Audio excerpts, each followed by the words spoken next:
नमस्ते दोस्तों प्रस्तुत है क्या भूलूं क्या याद करूं उपन्यास का अगला भाग नंबर 14। पंडित पद्यकांत मालवीय मधुशाला को भूल ही गए थे। सुग्रीवहु सुधी मोरी बिसारी पांडुलिपि को लिए साल होने को आए थे और अब तक केवल 2 फर्में छपे थे, वे भी 8-8 पेजों के, यानी कुल 16 रुबाइयाँ। इस गति से तो 8 बरस के ऊपर लगेंगे और धीरज मुझे अब 8 दिन के लिए भी नहीं था। मेरे मन में एक आशंका उठी। मालवीय जी ने अपनी रुबाइयों का संग्रह रुबाइयाते पद्य के नाम से निकाला था। शायद डर के मारे वे मेरी मधुशाला को प्रतियोगिता में नहीं लाना चाहते थे, कम से कम जब तक उनकी किताब ना बिक जाए। मैं गलत भी हो सकता हूँ। संभव है मालवीय जी की प्रेस संबंधी कठिनाइयाँ वास्तविक रही हों, पर अब मुझे अपनी कविता की उपेक्षा अथवा उसके प्रति उदासीनता सही ना थी, खासकर जब उसके लिए मेरी कविता के प्रेमी बेकरार हो रहे थे। मैंने गप्पू चाचा बाबू रामनामा प्रसाद एडवोकेट हाई कोर्ट से राय ली। लिखत पढ़त में कुछ था नहीं। उन्होंने अभ्युदय प्रेस को मेरे वकील की हैसियत से एक नोटिस दे दी, जिसका सार था कि साल भर से आप मेरे मुवक्किल की पांडुलिपि लेकर रखे हैं और छापने में टाल मटोल कर रहे हैं, जिससे उसकी आर्थिक हानि हो रही है। अब अगर 1 सप्ताह के अंदर मधुशाला प्रकाशित न कर दी जाएगी तो मेरे मुवक्किल को यह अधिकार होगा कि वह अपनी पुस्तक किसी दूसरे प्रकाशक को दे दें या स्वयं प्रकाशित कर दें। गप्पू चाचा ने मुझे ये सलाह दी कि अब ऐसा प्रबंध करना चाहिए कि जिस दिन नोटिस की तारीख खत्म होती हो तो उसके दूसरे दिन किताब बाजार में आ जाए। कोई नया प्रकाशक मेरी पुस्तक लेकर इतनी जल्दी बाजार में नहीं ला सकता था। अपनी पुस्तकों का प्रकाशक मैं स्वयं नहीं होना चाहता था।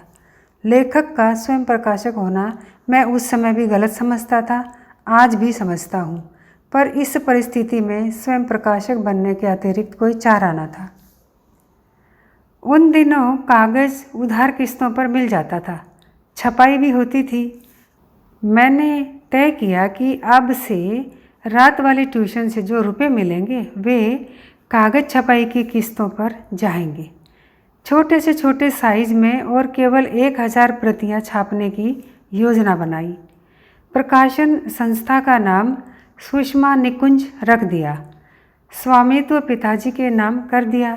पिताजी को एक पत्र प्रकाशन कार्यालय का जीवन भर का तजुर्बा था। सोचा उनसे कुछ सहायता मिल जाएगी। बिक्री आदि को वे देख लेंगे। घर पर बेकार बैठे हैं, कुछ काम उनकी रुचि का मिल गया तो करना पसंद करेंगे और उनका मन भी लगा रहेगा। उनसे सलाह मशविरा किया तो वे अपना सहयोग देने को तैयार हो गए। उन दिनों कायस्थ पाठशाला प्रेस नया खुला था। कायस्थ पाठशाला का मैं पूर्व विद्यार्थी था। उसके प्रबंधक भी मधुशाला के प्रेमी थे और बहुत दिनों से उसकी प्रतीक्षा में थे। उन्होंने आश्वासन दिया कि मैं कागज़ का प्रबंध कर दूं तो वे सप्ताह भर के अंदर पुस्तक छाप देंगे। जिल्दबंदी भी प्रेस में ही करा देंगे। बिल जाएगा जिसे मैं सुविधा से चुका सकता हूँ, एक साथ या किस्तों में। मांग देखते हुए अच्छी बिक्री की उम्मीद थी ही। आनन फानन सारा प्रबंध किया गया। अभ्युदय प्रेस के लिए सप्ताह के अंदर किताब निकालना असंभव था। मालवीय जी ने समझा यह मेरा मधुशाला जल्दी प्रकाशित कराने का हथकंडा था। लेकिन जिस दिन नोटिस की तारीख खत्म हुई उसके दूसरे ही दिन मधुशाला छपकर तैयार थी, पॉकेट साइज में, मूल्य 1 रुपया मात्र और आकार में सबके पॉकेट में पहुंचने योग्य। मैंने प्रयाग के कुछ पुस्तक विक्रेताओं को खबर कर दी थी। उनसे अन्य स्थानीय और कतिपय बाहर के विक्रेताओं को खबर लगी। विक्रेताओं के लिए 1/3 कमीशन था। मेरे लिए यह सुखद आश्चर्य ही था कि बहुत बड़ी संख्या में किताबें प्रेस से ही नकद दाम देकर उठवा ली गई थी। प्रेस प्रबंधक ने छपाई का चार्ज काटकर कुछ रुपए मुझे ही दिए। जिससे कागज़ के दाम चुकाने में आसानी हुई। इस प्रयोग की सफलता से संतुष्ट होकर मैंने खय्याम की मधुशाला भी छपने को दे दी और वह भी पॉकेट साइज में अप्रैल में ही छप गई। विक्रेताओं के थोक अथवा पाठकों के खुदरा जैसे भी ऑर्डर आते, पिताजी उससे संबंध सारा काम देखते। स्वयं प्रकाशक होकर भी मैंने प्रकाशक का झंझट एक दिन भी न जाना, जिससे मैं बहुत घबराता था, क्योंकि मुझे आशंका थी कि उससे मेरे यत्किंचित सृजन में बाधा पहुंचेगी। अर्जक और व्यवसायी का समन्वय मैं अपने में नहीं कर सकता था। बहुतों ने सफलतापूर्वक किया है, मुझे उनसे ईर्ष्या है।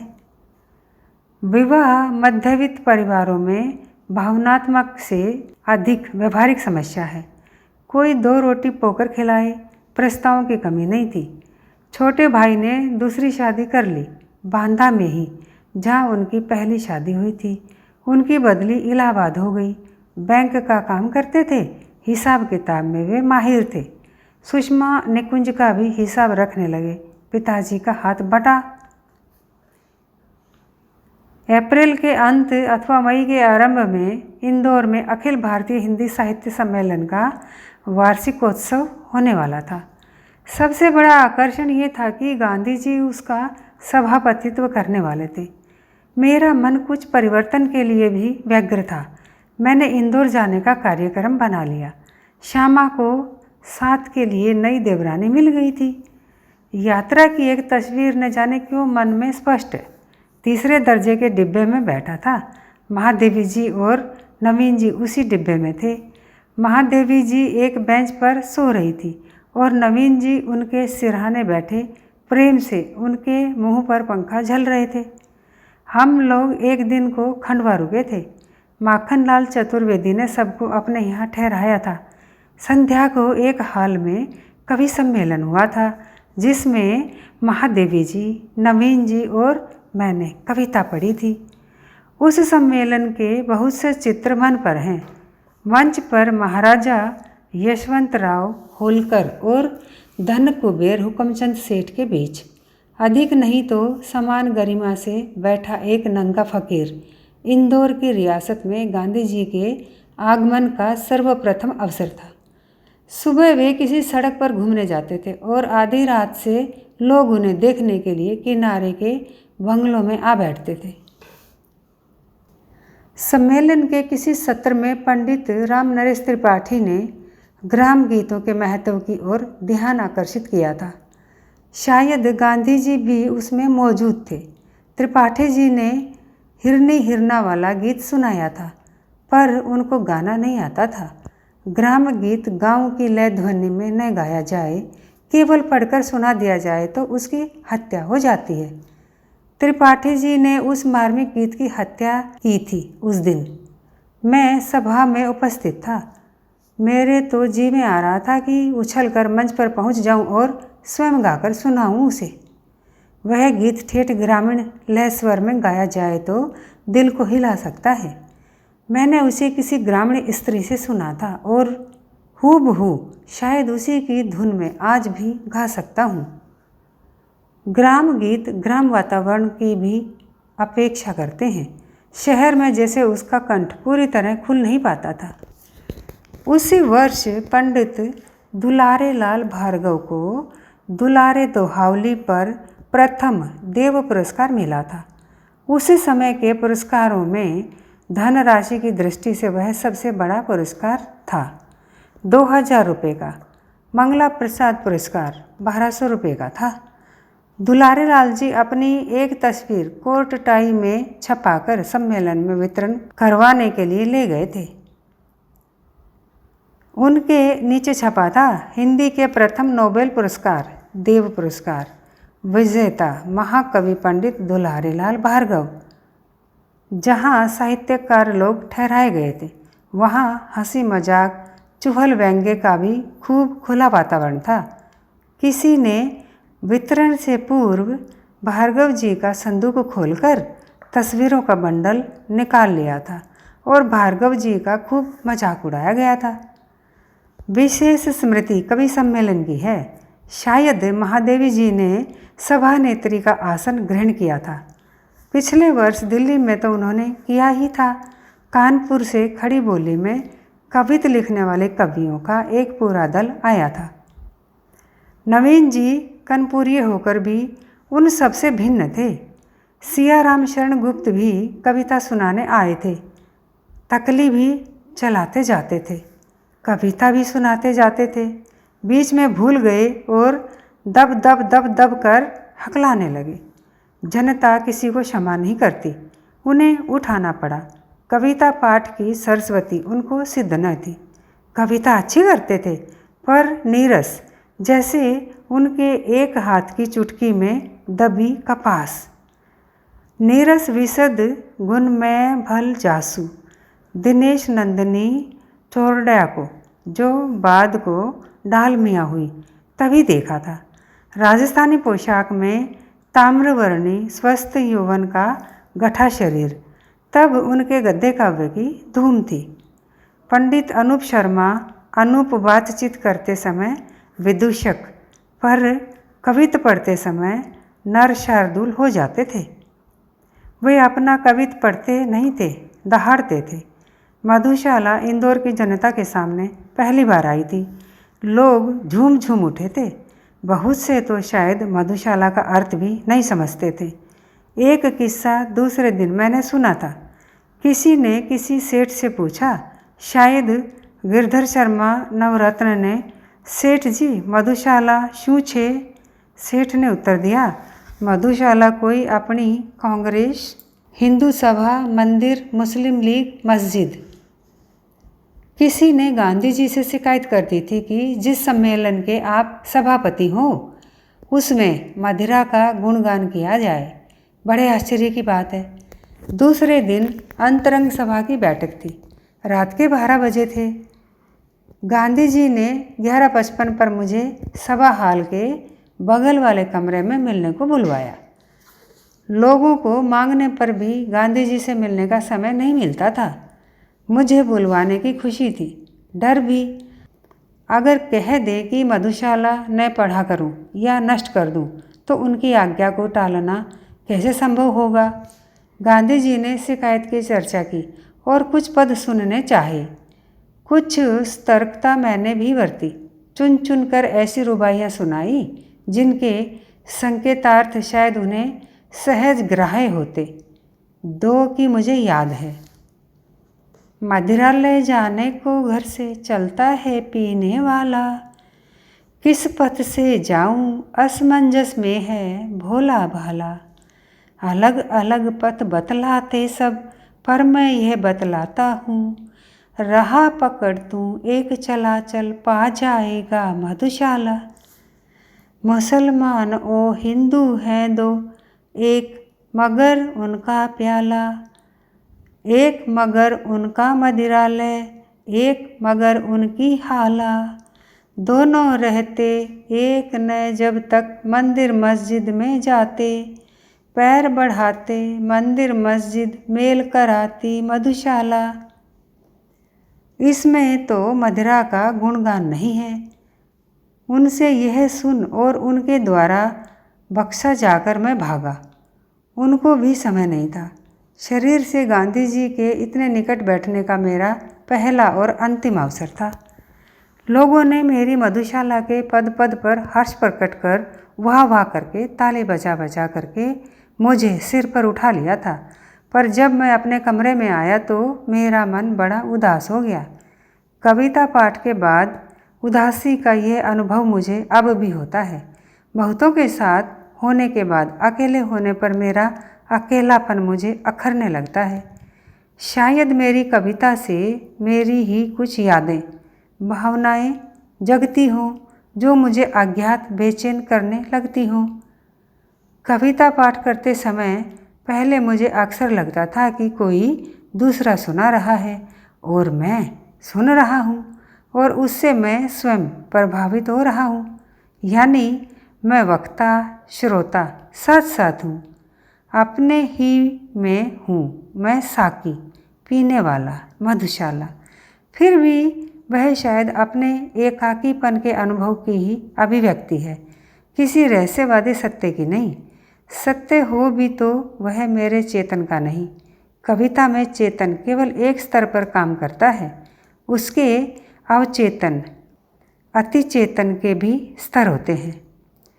किसी दिन अपने जीवन की तीव्र अनुभूति को अभिव्यक्त करने की व्यवस्था से मैंने अनायास लेखनी उठा ली होगी। अभिव्यक्ति से जो मुझे राहत मिली होगी, उसी ने मुझे समय समय पर लिखते रहने को प्रेरित किया होगा। जैसे लोग सहज भाव से अपना सुख दुख अपने सगे संबंधियों से कहने लगते हैं। कहेहु ते कछु दुख घटी होई, वैसे ही संभवतः सगे संबंधियों के अभाव में या उनके प्रति अविश्वास से मैं अपना सुख दुख कागज से कहने लगा हूँगा। इसी प्रक्रिया का अटूट विकास मैं मधुशाला या मधुबाला के गीतों में देखता हूँ। मेरे स्वाध्याय और अभ्यास से मेरी अभिव्यक्ति में निखार आया हो, पर मधुशाला और मधुबाला के गीत मेरे उतने ही निजी थे जितनी मेरी पहले की रचनाएं।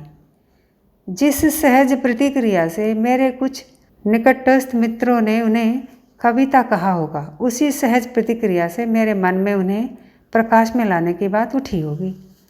मेरी कविता मेरी अनुभूतियों से सीधी उठी हुई चीज़ थी, और जब उसे प्रकाश में लाया गया तो मुझे इसकी आशा बिल्कुल ना थी कि वह औरों को भी अपनी अनुभूति प्रतीत होगी। कोई सिद्धांत बनाकर, कोई वादा विशेष चलाने के विचार से, कोई दर्शन प्रतिपादित करने के ध्येय से, कोई क्रांति लाने का लक्ष्य करके, अथवा स्थापित और प्रचलित काव्य विद्या छायावाद के विरुद्ध विद्रोह का कोई झंडा खड़ा करने के लिए यह कविता नहीं आई थी। पर जब वह आई तो यह सब उसमें देखा गया, और समय के साथ अधिकाधिक देखा जाने लगा है। अगर मेरी कविता में यह सब था तो यह मेरे जीवन में आ चुका था। कोई सिद्धांत बना था तो जीवन में, किसी वाद का आभास हुआ था तो जीवन में, कोई क्रांति की गई थी तो जीवन में, और अगर अभिव्यक्ति की किसी नई विद्या ने जन्म लिया था तो जीवन में कुछ ऐसा परिवर्तन आ चुका था कि वह पुरानी विद्या में व्यक्त नहीं हो सकता था। मेरी कविता को जो हालावादी नाम उसके प्रकट होते ही दिया गया, उसके पीछे सिर्फ मुझे एक बात स्पष्ट दिखती है कि उसे छायावाद से भिन्न समझा गया। मूलतः छायावाद यदि साहित्यिक विद्या थी या बना दी गई या घोषित कर दी गई थी, तो मेरी कविता जीवनवाद थी।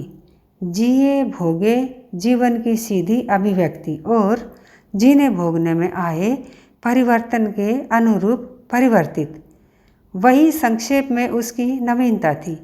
नवीनता का स्वागत भी होता है, विरोध भी होता है। मैंने अपने किसी मित्र को, शायद गिरिजा कुमार माथुर को, कभी लिखा था कि छायावाद के किले पर पहला गोला मधुशाला के आंगन से फेंका गया था। उसे किले पर फेंकने के लक्ष्य से नहीं, बल्कि यदि उसी रूपक को आगे ले चलें तो मधुशाला के निवासी मधुपाइयों की गोला फेंकने की आंतरिक अनिवार्य क्रीड़ा प्रवृत्ति से। इसलिए उससे क्रांति हो तो गई, मगर बगैर क्रांति की घोषणा किए। ना मैंने कभी कहा, ना मुझे कभी कहने की आवश्यकता हुई कि मैं छायावाद का विरोध करने के लिए खड़ा हुआ हूँ। कला और सृजन के विरोध को विरोध घोषित करने की ज़रूरत नहीं होती, क्योंकि कला की एकमात्र दुनिया ऐसी है कि यहाँ बिना संहार किए निर्माण करना संभव है। यहाँ का संहार ही वास्तव में सशक्त सृजन है। नया सशक्त सृजन अपने आप ही जीर्ण शीर्ण कालभुक्त पुरातन की अनुपयोगिता, अनावश्यकता सिद्ध करता आता है। और यह सब तो मैं आज कह रहा हूँ। आज से 35-36 वर्ष पूर्व मैं एकमात्र अपने उर के उद्गारों को प्रस्तुत करने की व्यवस्था से आगे आया था, और मुझे इसकी तृण मात्र परवाह या चिंता नहीं थी कि उसके प्रति लोगों की प्रतिक्रिया क्या होगी अथवा उसके परिणाम क्या होंगे। मधुशाला की पैरोडी उसके प्रथम पाठ के साथ ही आरंभ हो गई थी। दिसंबर 33 में, जिस दिन मैंने काशी हिंदू विश्वविद्यालय के शिवाजी हॉल में मधुशाला सुनाई थी, उसके दूसरे ही दिन प्रोफेसर मनोरंजन प्रसाद ने उसके कई पदों की पैरोडी लिख डाली थी और दूसरे दिन के मेरे कविता पाठ के बीच सुनाई थी। सरस्वती में प्रकाशित 10 रुबाइयाँ देखकर ही हिंदी पत्र पत्रिकाएँ में टिप्पणियाँ अथवा पैरोडियाँ लिखी जाने लगी थी, कवि सम्मेलनों में सुनाई जाने लगी थी। पुस्तक प्रकाशन के बाद और बढ़ी। पटना का योगी रामवृक्ष शर्मा बैनीपुरी के संपादकत्व में प्रति सप्ताह मधुशाला के विरुद्ध कुछ न कुछ लिखा करता था। सीधे उत्तर तो मैंने न दिया था, पर हाला मधुशाला शीर्षक कविता में एक पद मैंने लिखा था, जिसका संकेत पटना के योगी के प्रति ही था। रे वक्र भ्रुओं वाले योगी, दिखला मत मुझको वह मरुथल, जिसमें जाकर खो जाएगी मेरी द्रुत गति मेरी ध्वनि कल। है ठीक अगर तेरा कहना, मैं और चलूँगी इठला कर, संदेहों में क्यों व्यर्थ पड़ूँ, मेरा तो है विश्वास अटल।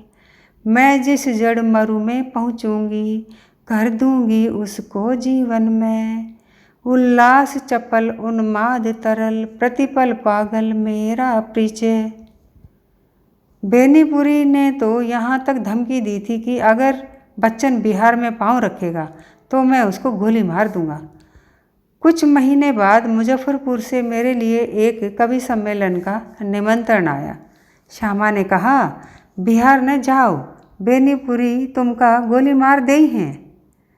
मैंने उसे जवाब दिया कि अगर बेनीपुरी हमका गोली मार देई हैं तो मधुशाला अमर हो ही जाए।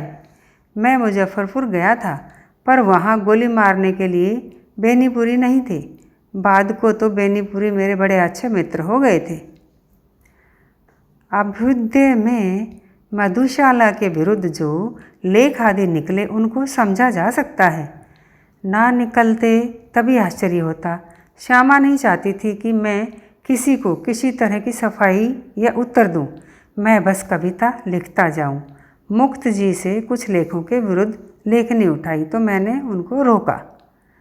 जहां एक ओर मधुशाला का विरोध था, वहां दूसरी ओर उसका स्वागत भी था।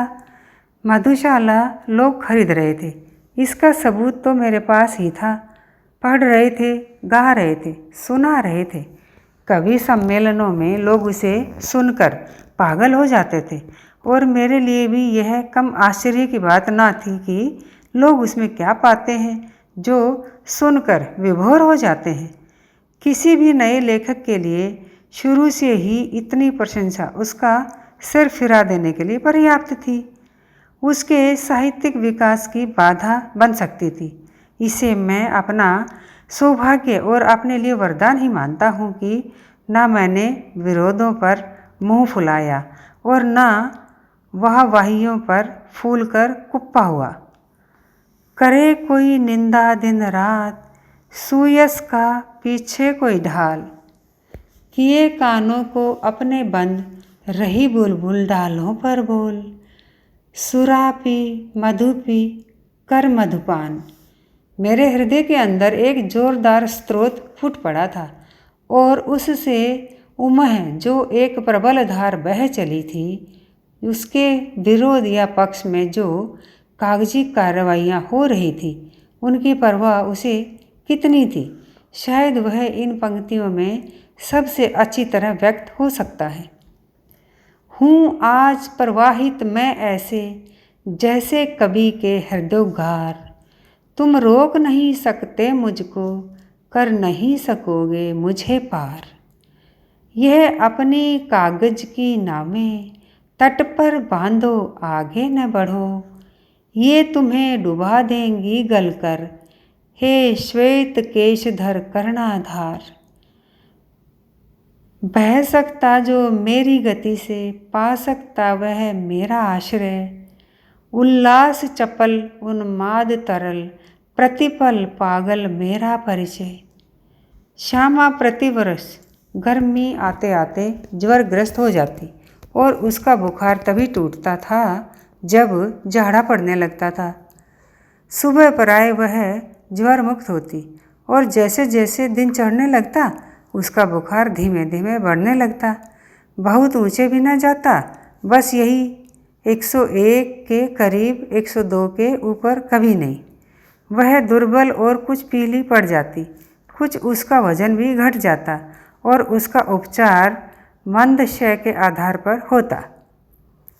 दवा इंजेक्शनों के अतिरिक्त उसे कैल्शियम, ग्लूकोज, हॉर्लिक्स दिन में कई बार दिए जाते और उसे पूर्ण विश्राम लेने और खुली हवा में रहने को कहा जाता। फेफड़ा उसका प्राय साफ समझा जाता। उसे खांसी न आती, जो क्षय के मरीजों में बुखार के साथ अनिवार्य रूप से जुड़ी रहती थी। इस तरह उसका क्षय एक प्रकार का अर्धक्षय था और इलाहाबाद के अच्छे से अच्छे डॉक्टरों के लिए भी एक रहस्य बना हुआ था। B.K. मुखर्जी के लिए भी, जो उन दिनों क्षय के सबसे बड़े डॉक्टर समझे जाते थे। गर्मी पड़ने लगती तो एक प्रकार की आशंका मेरे मन में समा जाती और हर साल श्यामा का स्वास्थ्य जो रूप लेता वह सिद्ध कर देता कि मेरी शंका निराधार नहीं थी। बीमारी, उपचार, सुधार ऋतु परिवर्तन की तरह प्रतिवर्ष कर्मानुसार घटित होते रहते। इंदौर जाते समय भी कुछ आशंका मैं अपने मन में लेकर गया था और लौटते समय उसके लिए अपने को तैयार करके आया था, जिसका सामना मुझे हर वर्ष करना होता था। पर रास्ते में मेरी ही तबीयत खराब हो गई और बुखार में भरा मैं अपने घर उतरा। मेरी आशंका के विपरीत श्यामा स्वस्थ दिखी और मैंने उससे मजाक किया, जॉय, इस बार तुम्हारा बुखार मैं अपने ऊपर लेने जा रहा हूँ। मैं समझता था कि श्यामा इस पर मुस्कुरा देगी, पर वह गंभीर हो गई। मैं अपनी बीमारी को दुलराने वालों में ना था। सच कहूँ तो मैं अपनी बीमारी के प्रति प्राय निर्मम था। शायद मैंने गांधी के ही लेख में कहीं पढ़ा था कि बीमार होना अपराध है। हमें जो शरीर दिया गया है उसे हम स्वस्थ न रख सकें तो हम अपराधी तो हैं ही। मैं इस तर्क को कुछ और आगे ले गया था। अपराधी को दंड देना चाहिए। मुझे जब कभी छोटी मोटी बीमारी होती, जुकाम, बुखार, खांसी, सिर दर्द, तो मैं खाट पर न लेटता और भी अपने से काम लेता। मुझे भरे भुट बुखार में अपनी रात की ट्यूशनों पर जाने की याद है। बुखार की गर्मी और तेज़ी से मैं और जोश से पढ़ाता। मजदूरी करके अपनी रोटी कमाने वाले को बीमार पड़ने का क्या अधिकार है? बीमारी अमीरों की हरमजदगी है।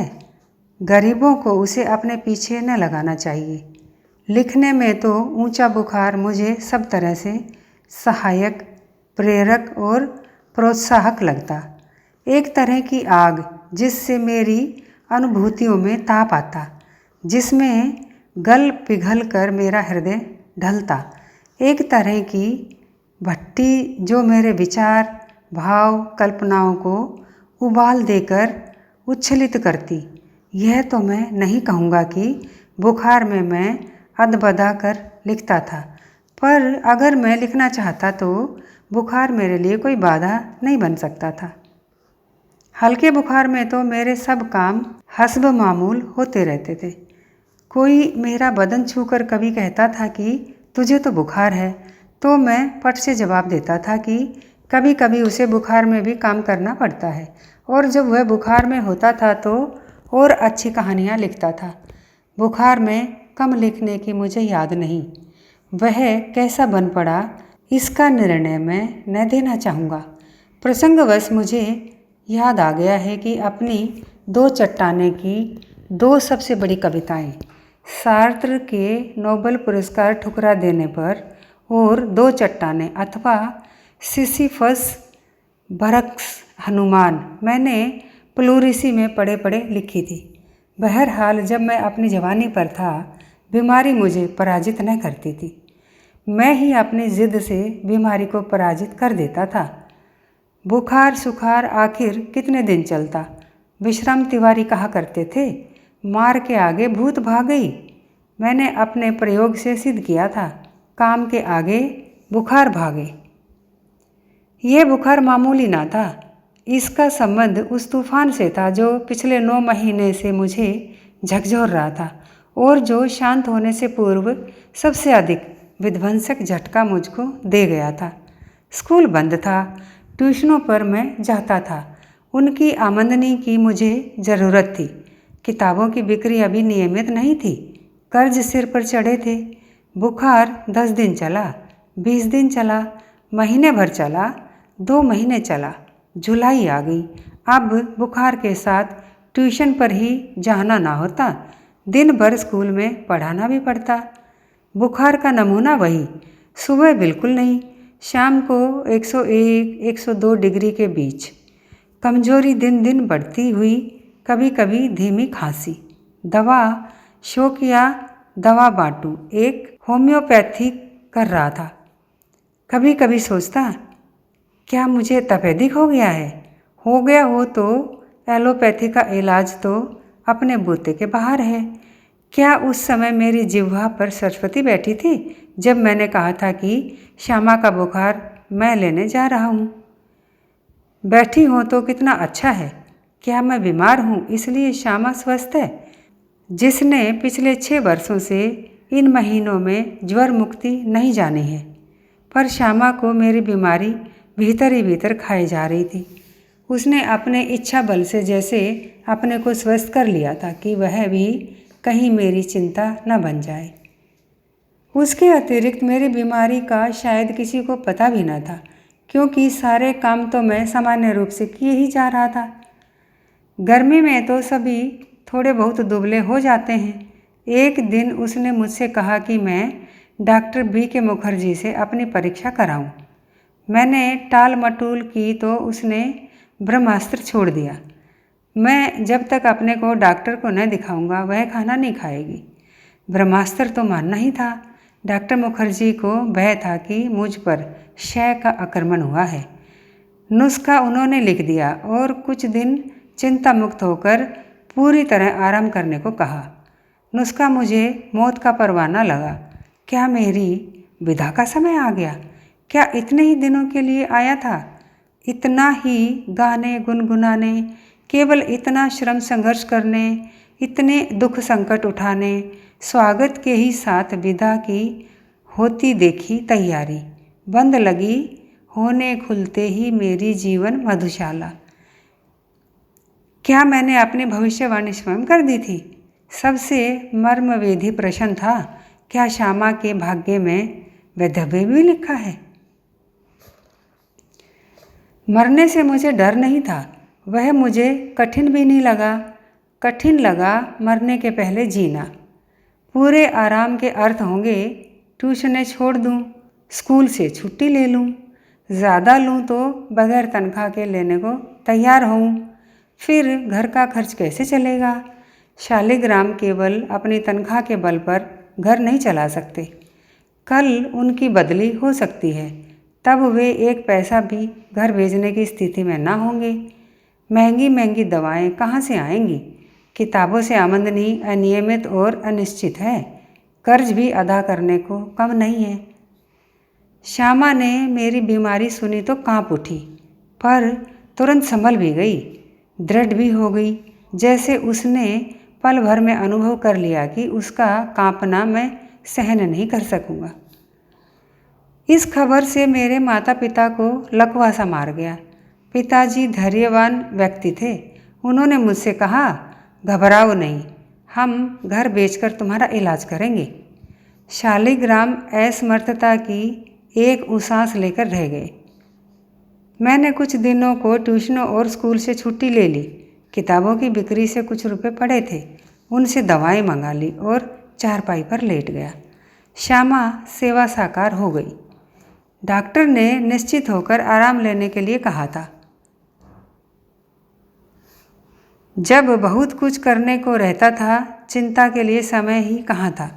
अब तो चिंता ही चिंता करने को थी। विशेष चिंता थी मुझे सिर पर चढ़े कर्ज की। मेरा इलाज हो या न हो, पर कर्ज की किस्तें तो जाने ही चाहिए। उनकी नियमित अदायगी के साथ मेरी साख जुड़ी थी। उसका जाना मेरे मरने से पहले ही मेरी मौत होगी। श्यामा के लिए मैं पारदर्शी दर्पण था। उसने पूछा, किसी बात से चिंतित हो? चिंता ही खाती रहेगी तो दवा क्या लाभ पहुंचाएगी? मैंने कहा, ट्रैक सोसाइटी के मुझ पर 400 रुपये कर्ज हैं, करीब 100 रुपये अन्य मित्रों के। उसने जो उत्तर दिया उससे मैं चौंक पड़ा और सहसा उठकर उसे घूर कर देखने लगा, जैसे श्यामा को एक बार फिर से पहचानने की ज़रूरत हो। उसने कहा था, कर्ज तो मैं तुम्हारे मरने के बाद भी उतार दूंगी, तुम इसकी चिंता छोड़ो। मैं सोचने लगा, श्यामा ने वज्र ही अपनी छाती पर रखकर यह वाक्य कहा होगा। मुझे चिंता मुक्त रखने को वह क्या नहीं कर सकती थी। मरने के लिए जो मैंने अपने आप को छोड़ दिया था, वह मुझे एकदम गलत लगा। मुझे अपने लिए नहीं तो श्यामा के लिए जीने का संघर्ष करना चाहिए। श्यामा के लिए मैंने जीवन में कुछ नहीं किया, कभी करने के योग्य नहीं रहा। अब यदि मैं उसे ऐसी स्थिति में छोड़ जाऊं कि वह मेरे मरने पर मेरा कर्ज उतारने की चिंता करे, तो मुझसा जघन्य अपराधी कौन होगा? नहीं, मैं श्यामा के लिए चिंताएं नहीं छोड़ जाऊंगा। जीने का रास्ता खोजूंगा, जी कर अपनी चिंताएं समाप्त करूंगा। एक रात जैसे मेरे कानों में किसी ने कहा, एक रास्ता अब भी है। 15 दिन के ही इलाज में अपना बटुआ खाली हो गया था। मैं कदापि नहीं चाहता था कि पिताजी घर को हाथ लगाएं। अपनी वृद्धावस्था में शांति से बैठने को, चाहे उनको भूखे नंगे ही बैठना पड़े, उन्होंने एक शरण स्थल बनाया था। मैं उससे उन्हें वंचित करने का कारण नहीं बनना चाहता था। पर यह भी नियति का एक व्यंग्य है कि मेरे पिता माता दोनों में से किसी को अपने छत के नीचे अपनी अंतिम श्वासें छोड़ने का योग नहीं बना था। ना जाने राम कहाँ ला गई माटी, पर उस समय मैं कैसे जानता। और एक दिन मुझे वह रास्ता दिखाई दिया जिस पर अपने बल पर चलकर मैं अपनी चिंताएं समाप्त कर सकता था। किसी के लिए, विशेषकर श्यामा के लिए, मैं कोई चिंताएं नहीं छोड़ूंगा। इस संकल्प ने मुझे दृष्टि भी दी, बल भी दिया। मैंने डॉक्टर बी के मुखर्जी के पास जाकर कहा, डॉक्टर साहब, आपका इलाज बहुत महंगा है, मेरे पास आपके इलाज के लिए पैसे नहीं। इसके पूर्व कि मैं कुछ और कहूँ या पूछूं, उन्होंने अपने बदनाम मुँह फट स्वभाव से कहा, पैसे नहीं हैं तो जाओ मरो। मुझे जीवन में चुनौती से ही बल मिलता है। यदि वे मुझे 100 बरस जीने का आशीर्वाद भी देते तो शायद जीने के लिए संघर्ष करने का मुझ में इतना बल ना आता जितना मैंने उनके जाओ मरो शब्दों से संचय किया। लड़कपन में मेरे पड़ोसी बाबू मुक्ता प्रसाद ने लुई कूने के पानी के इलाज से मुझे परिचित कराया था। मेरी ऐसी बीमारी के लिए ठंडे पानी के टब में बैठकर सिट्जबात लेने का विधान था। एलोपैथी में क्षय के रोगी को दूध, घी, मक्खन, अंडा अधिक से अधिक दिया जाता था। कूने के इलाज में चिकना मना था। सिर्फ कच्ची सब्जियां, फल, भीगे चने, गेहूं आदि पर रहना था। न दवा पर कुछ खर्च, न खुराक पर कुछ खर्च। यही इलाज तो मेरी स्थिति के अनुकूल था और कामकाज साधारण किए जाना था। मैंने बी के मुखर्जी का नुस्खा फाड़ डाला और कूने के अनुसार सिर्जबात आरंभ किया। तदनुसार खुराक आदि रखी। स्कूल भी जाने लगा, केवल रात वाली ट्यूशन छोड़ दी। उसका मुआवजा एक तरह से किताबों की बिक्री से मिल जाता। श्यामा ने मेरा विरोध ना किया। जीवन भर मैं जिस रास्ते पर भी चला उसने स्वस्ति पंथा कहा और मेरे पीछे चली। मेरी स्नान चिकित्सा के संबंध में भी वह प्रतिदिन अपनी सेवा सहयोग देती रही। सबसे अधिक अपने इच्छा बल से उसने मुझे अपने रास्ते पर न ठहरने दिया, न पीछे फिरने दिया। राह पकड़ तू एक चला चल, पा जाएगा मधुशाला। लेकिन अपने अडिग इच्छा बल से उसने जो सबसे बड़ा सहयोग दिया और जो सबसे बड़ा चमत्कार किया वह यह था कि जितने दिन मेरा इलाज चलता रहा उसने अपने सारे रोगों को जैसे कील दिया और कभी एक उंगली दुखने की भी शिकायत ना की। शायद उसके प्रति इस निश्चिंतता ने मुझे अपने रोग से लड़ने का जितना बल दिया उतना किसी चीज़ ने नहीं। इस आत्मनियंत्रण, आत्मनिग्रह, इच्छा बल, हठ योग की समझ में नहीं आता उसे क्या नाम दूँ। बड़ी महंगी कीमत उसे चुकानी पड़ी। अपने शैशव से पूर्णतया मुक्त हो जिस दिन मैंने सामान्य भोजन किया 15 अप्रैल 1936 को, ठीक उसी दिन वह चारपाई पर गिरी और फिर ना उठी। 216 दिन बराबर रोगशैया पर पड़े रहने के बाद 17 नवंबर 1936 को उसने अपना शरीर छोड़ दिया। श्यामा के और अपने विवाहित जीवन के अंतिम 18 महीनों में मुझे और उसे दोनों को मौत के साथ संघर्ष करना पड़ा। मेरे संघर्ष में श्यामा ने अपनी इतनी आंतरिक मंगल कामना दी, इतना सहयोग दिया, इतनी अपनी सेवा दी, इतना अपने को दिया, इतना अपनी ओर से मुझे चिंता विमुक्त रखा कि मैं उस संघर्ष में विजयी हुआ। पर उसके संघर्ष में बहुत मैंने अपनी शुभकामना दी, बहुत सहयोग दिया, बहुत सेवा दी, बहुत अपने को दिया, पर वह पराजित हो गई। संभवतः एक मोर्चे की कमजोरी से वह मेरे विषय में मृत्यु की अंतिम सांसों तक चिंता विमुक्त नहीं हो सकी। श्यामा बिल्कुल शाब्दिक अर्थों में मेरी अर्धांगिनी थी। अपनी जय और उसकी पराजय पर एक दिन मैंने कहा था, आधी विजय भी कोई विजय होती है। एक दिन मैंने उसका पूरक वाक्य भी कहा था, आधी पराजय भी कोई पराजय होती है। उसकी मृत्यु में आधा मैं भी मर गया था, मेरे जीवन में आधा वह भी जी रही थी। अपने संघर्ष काल में मेरा सृजक जिन मनोविथियों में अपनी शांति खोजता रहा उनका संकेत उन शीर्षकों में ही मिल जाएगा जिनके अंतर्गत मैं कुछ लिखने का प्रयास करता रहा। हलाहल, अतीत का गीत और मरघट। अतीत का गीत और मरघट अधूरे ही कहीं मेरे कागज पत्रों में पड़े हैं। हलाहल बहुत वर्षों बाद पूर्व कल्पना से कुछ भिन्न रूप में मैंने प्रकाशित कराया।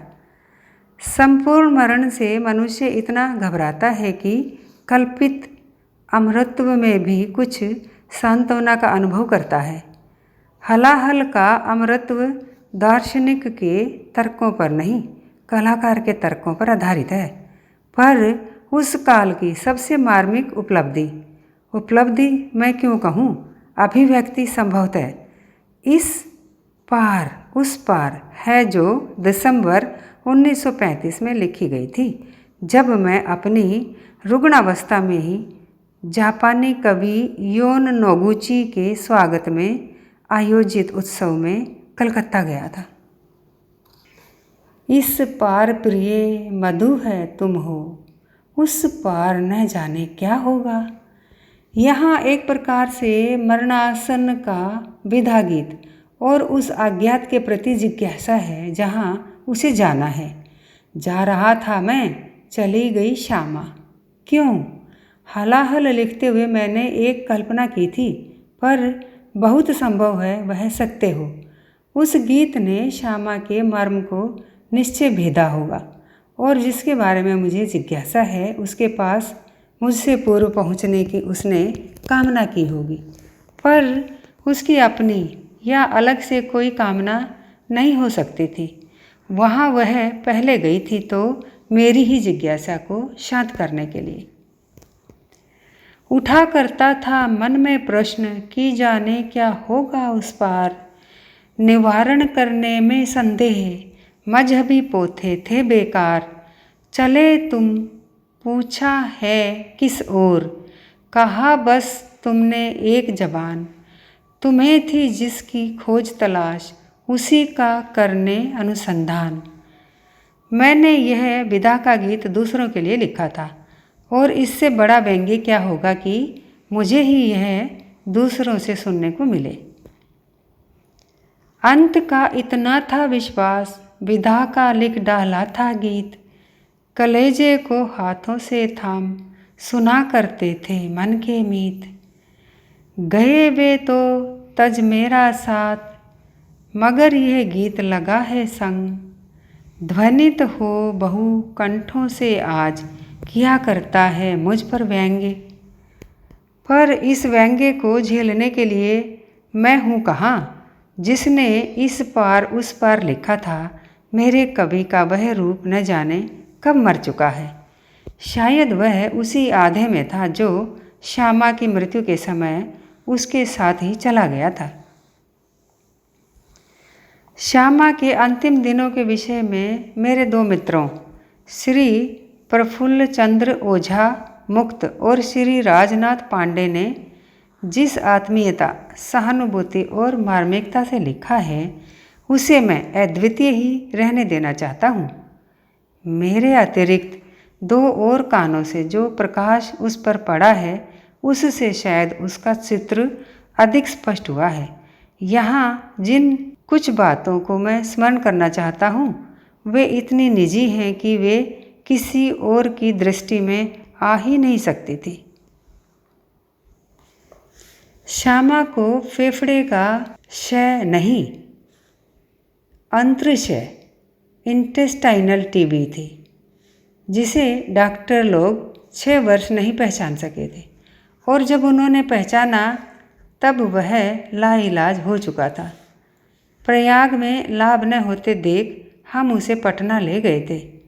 ऑपरेशन थिएटर में जाते समय वह जिस प्रकार मुस्कराई थी, उसने मुझे उसकी सुहागरात की मुस्कान की याद दिला दी थी।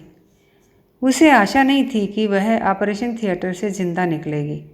क्या यह अपनी उदास सी सूरत की झलक दे जाती? उसे जब जब मैं याद करूँगा, उसके अंतिम चेहरे से ही याद करूँगा। इसलिए वह बच्चों की सी मुस्कान का वह चेहरा मेरे हृदय पर अंकित कर विदा हुई थी। ऑपरेशन असफल होने के बाद टाँके भी नहीं टूटे थे कि उसने प्रयाग वापस लाए जाने की उत्कट इच्छा प्रकट की थी, सिर्फ इसलिए कि अगर परदेश में उसकी मृत्यु हो गई तो मुझे संभालने वाला वहाँ कोई ना होगा। प्रयाग आने पर भी वह मुझे अपने आत्मीयों, संबंधियों, मित्रों के बीच देखना चाहती थी, अपने को आश्वस्त करने के लिए कि वह जब न रहेगी मैं अकेला नहीं रहूँगा। और मृत्युशैया पर भी वह हंसती ही रही। उस हंसने के लिए उसको अपने दर्द को कितना दबाना, मुस्कान की रेखाओं को उभारने के लिए कितना यत्न करना पड़ता होगा कि कहीं मैं यह न समझूं कि उसे मरने में कष्ट हो रहा है। उसके इस प्रयत्न को मैंने पहचाना था। मृत्युशैया पर पड़े अति रुग्ण की अंतिम हंसी सी यत्न करके खिल रही है एक लघु कलिका निराली। खिलते हुए तो हर कली मुस्कुराती है, वह किसी विरल गरिमा की ही कली होगी जो मुरझाते समय भी मुस्कुराती रहे। श्यामा ऐसी ही कली थी। उसकी हर बीमारी में उसके पिता बुला लेते थे और वह चली जाती थी। अंतिम बार वह नहीं गई। शायद इसमें भी मुझे वह यह संतोष देना चाहती थी कि जो कुछ मैं कर सकता था मैंने उसके लिए कर लिया। मुझे असंतोष हो कि मैं उसके लिए इलाज सुविधा की यथोचित व्यवस्था नहीं कर सका, पर उसे नहीं था। मेरी सीमा से बाहर का न उसे स्वीकार था न सह्य। उसकी बीमारी में किसी ने धन से मेरी सहायता करनी चाहिए थी। श्यामा का स्पष्ट और निश्चित उत्तर था, मुझे जहर लाकर दे देना, पर दान के धन से मेरा इलाज ना कराना। श्यामा को अंतर्क्षय था। मैं भी एक समय क्षय का रोगी घोषित कर दिया गया था।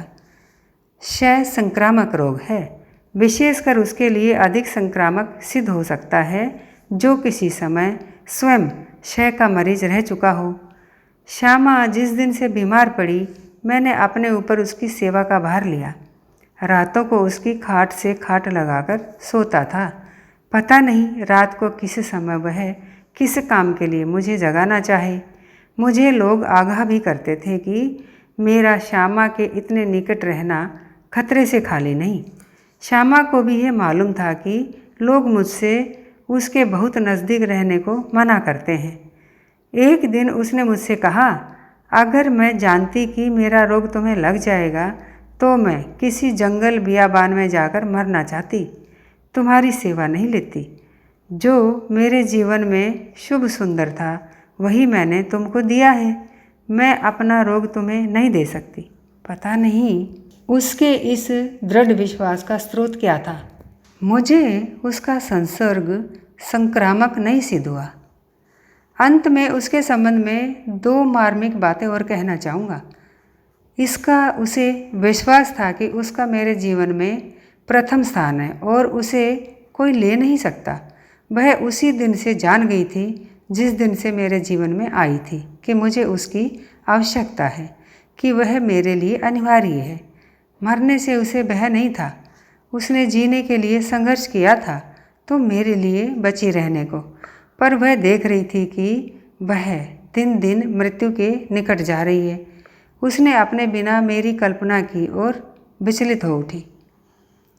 मृत्यु से एक दिन पहले उसने मेरी आंखों में आंखें डालकर पूछा, मैं मर जाऊंगी तो तुम बहुत दुखी होगे? मैं चुप रहा।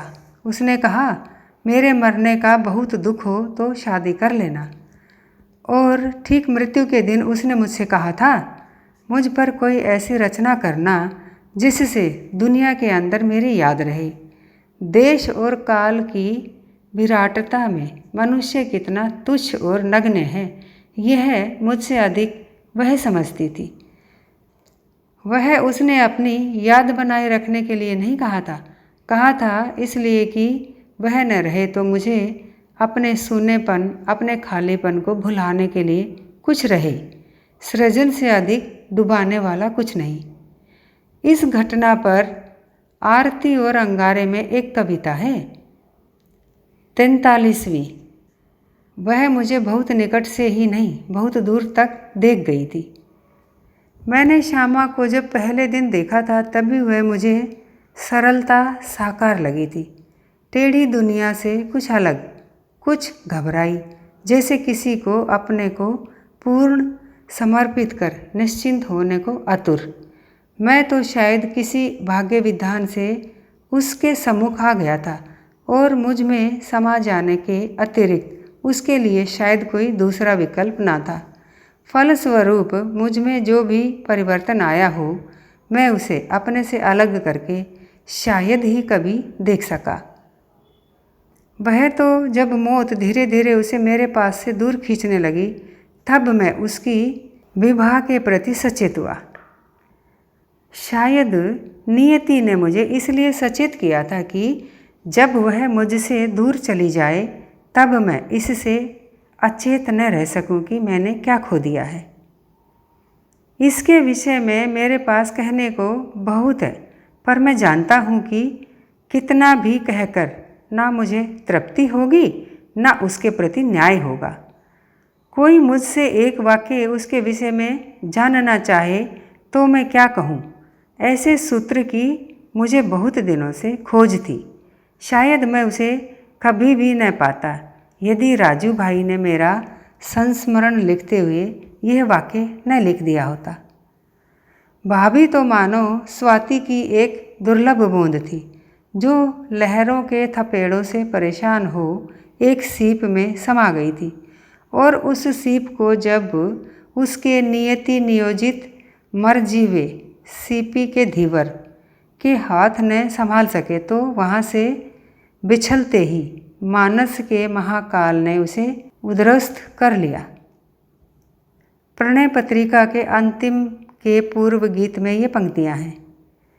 गगन गगन के ऊपर धन, धन के ऊपर है उड़गन पाती, उड़गन के ऊपर बसता है प्राण पपीहे का प्रिय स्वाति, उसकी आँखों के करुणा कण का सपना होठों पर अंकित, कर किसने सागर की गोदी में बिठला उपहास की आशा, तन के सो सुख सो सुविधा में मेरा मन बनवास दिया सा।